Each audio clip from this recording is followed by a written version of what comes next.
నమస్తే. కథ వినండికి స్వాగతం. మనం ఈరోజు తోడు అనే కథను విందాం. నాకు రైలు ప్రయాణంలో ఒక పాత నలిగిపోయిన పర్సు కనిపించింది.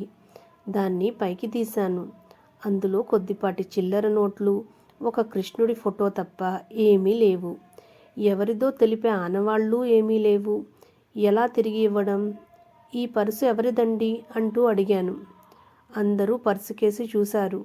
తమ జేబులు తడుముకున్నారు. ఇంతలో పక్క బెర్తులో కూర్చున్న ఒక వృద్ధుడు నెమ్మదిగా వచ్చి, అది నా పర్సు అని చెప్పాడు. మీ పర్సు అని నమ్మకం ఏమిటి? ఏదైనా ఆనవాళ్ళు చెప్పండి అన్నాను. అందులో కృష్ణుడి ఫోటో ఉంటుందండి అన్నాడు ఆయన. ఆ ఒక్క ఆనవాళ్ళు చెబితే ఎలాగండి?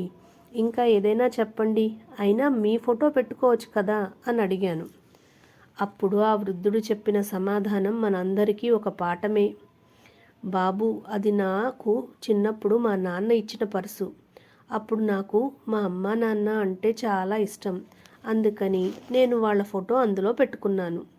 కాలం గడిచే కొద్దీ నేను చాలా అందంగా ఉన్నాను అన్న అభిప్రాయం కలిగింది నాకు.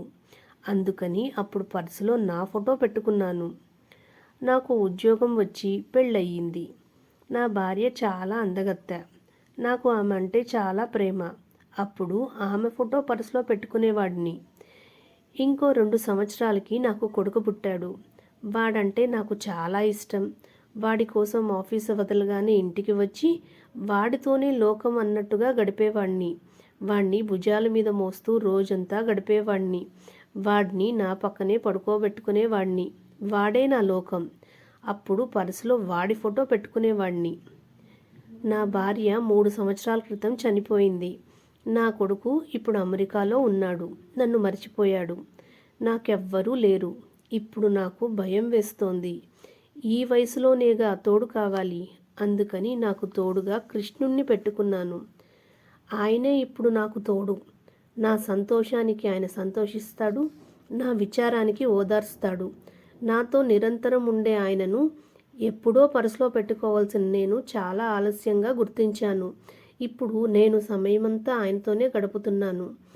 నేను మాట్లాడకుండా పర్సు ఆయనకి ఇచ్చేశా. పక్క స్టేషన్లో రైలు ఆగింది. రైలు దిగి బుక్ స్టాల్కి వెళ్ళాను. దేవుడి ఫోటోలు ఉన్నాయా పర్సులో పెట్టుకోవడానికి అని అడిగాను. ఈ లోకంలో ప్రతి ఒక్కరికి కడదాకా అండాదండా భగవంతుడే. మనకు ఎన్ని పనులు ఉన్నా నిత్యం ఆ స్వామికి కాస్త సమయం కేటాయిస్తే ఆయన మనకు జీవితకాలం తోడుగా ఉంటాడు. కథ సమాప్తం.